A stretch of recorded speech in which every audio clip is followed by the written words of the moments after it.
wabarakatuh.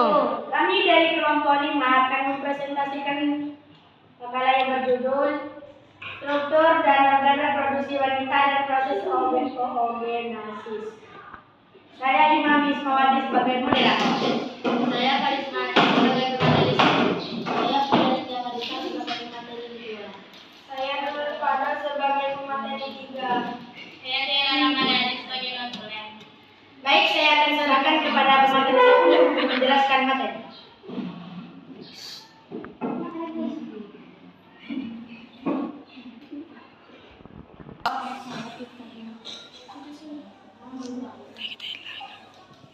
Organ reproduksi wanita merupakan sekelompok organ yang terlibat dalam sistem reproduksi.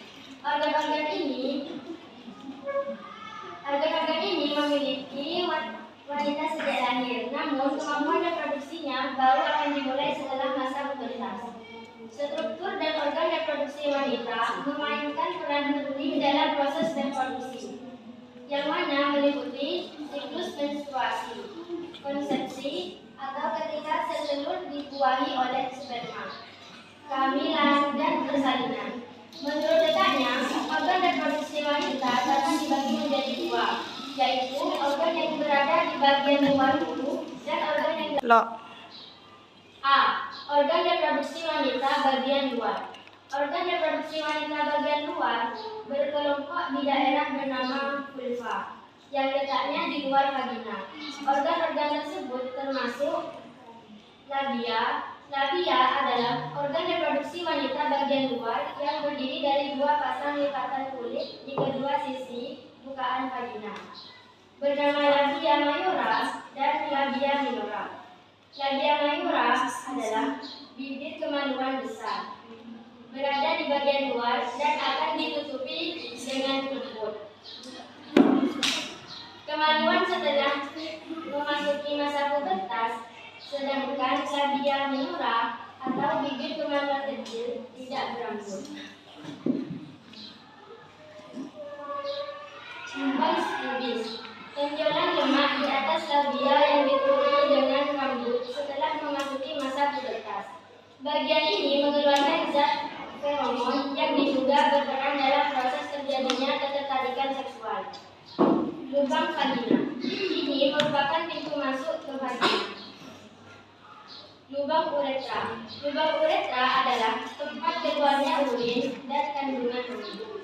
Baik, materi selanjutnya saya serahkan kepada materi 2.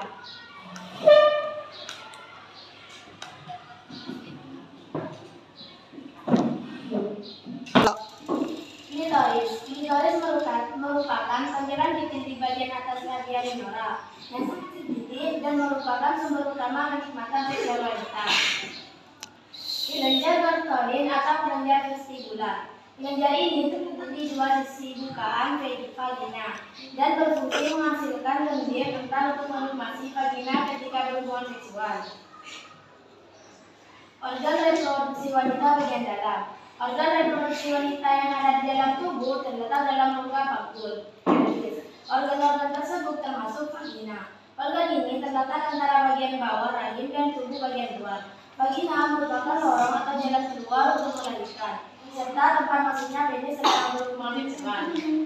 Cervix atau leher rahim. Leher rahim adalah pintu masuk antara vagina dan rahim, yang berupa lorong sempit. Dinding cervix bersifat flex sehingga dapat merenggang dan membuka jalan lahir saat persalinan. Rahim atau uterus merupakan organ berbentuk seperti buah-pir yang menjadi rumah bagi janin yang sedang berkembang. Ovarium, induk telur. Organ ini merupakan kelenjar kecil berbentuk oval yang terletak di kedua sisi rahim. Ovarium berfungsi untuk menghasilkan sel telur dan memproduksi hormon seks utama, yakni estrogen dan progesteron, yang dilepaskan ke dalam aliran darah. Saluran telur atau tuba fallopi. Tuba fallopi adalah saluran sempit yang melekat pada bagian atas rahim mengarah ke ovarium. Saluran ini bagian yang disebut fimbriae, berfungsinya untuk menangkap sel telur, kemudian diteruskan di bawah rahim. Saluran ini juga merupakan tempat pembuahan sel telur oleh sperma. Baik, materi selanjutnya saya serahkan kepada pemateri ketiga.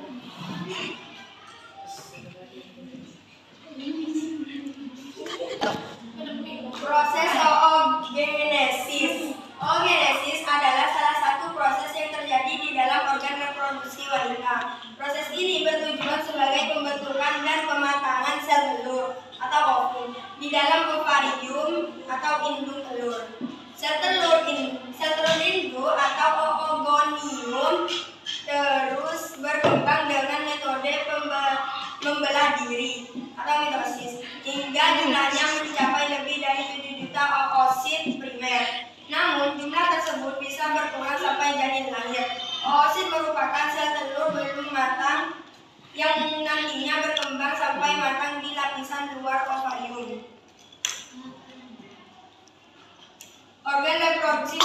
membutuhkan proses oogenesis sebelum proses terjadinya kehamilan. Sebab hal tersebut berkaitan dengan fungsi organ reproduksi ini. Dalam prosesnya, calon sel telur akan terbagi menjadi beberapa jenis sesuai tahapannya, yaitu 1. Oogonium, 2. Folikel primordial, 3. oosit primer, 4. oosit sekunder, 5. Sel telur matang. 1. Fase pembelahan dan penggandaan. Proses oogenesis yang pertama adalah mitosis. Ini merupakan proses pembelahan sel yang menghasilkan dua gamet atau sel anak identik dalam organ reproduksi wanita. Sedangkan yang kedua adalah meiosis. Ini merupakan pembelahan sel yang menghasilkan 4 gamet, masing-masingnya mempunyai jumlah kromosom setengah dari sel induknya. Kemudian oogonium atau sel induk telur akan matang dan bermitosis menjadi oosit primer atau sel telur menjadi besar. Sementara itu, oosit primer nantinya terbelah menjadi 2 bagian untuk menghasilkan oosit sekunder yang merupakan hasil pembelahan. Proses pembelahan mulai terjadi saat tubuh memasuki usia pubertas, yaitu sekitar 12 tahun. 2. Fase perkembangan. Proses oogenesis adalah organ reproduksi wanita selanjutnya, yaitu fase perkembangan. Ini merupakan pembelahan sel telur pertama pada proses oogenesis yang mengalami perkembangan banyak sel atau sitoplasma yang tidak seimbang. Pada fase perkembangan ini ada satu oosit yang memiliki banyak sitoplasma, sementara oosit lainnya tidak memiliki sitoplasma. Ukuran oosit yang memiliki banyak sitoplasma lebih besar ketimbang yang tidak memiliki sitoplasma. Oosit yang lebih kecil bernama badan polar pertama.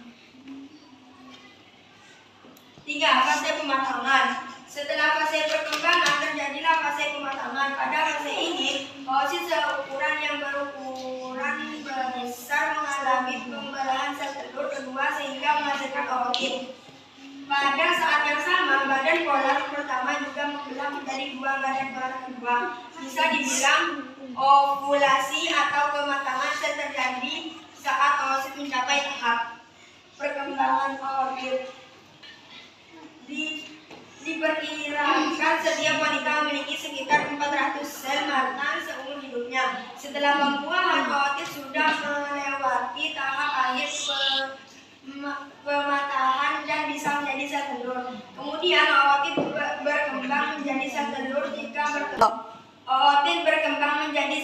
jika bertemu dengan spermatozoa atau sel sperma.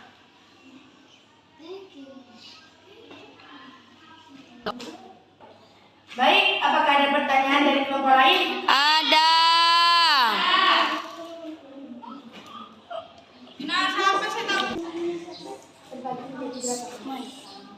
Saya perwakilan dari kelompok 3 akan bertanya, calon sel telur terbagi menjadi berapa tahapan?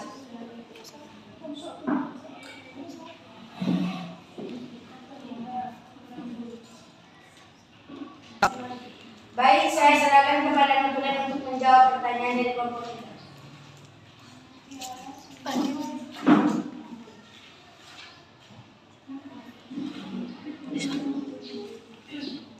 Dalam prosesnya, calon sel telur akan terbagi menjadi beberapa jenis sesuai tahapannya, yaitu yang pertama oogonium, yang kedua folikel primordial, yang ketiga oosit primer, yang keempat oosit sekunder, dan yang kelima sel telur matang.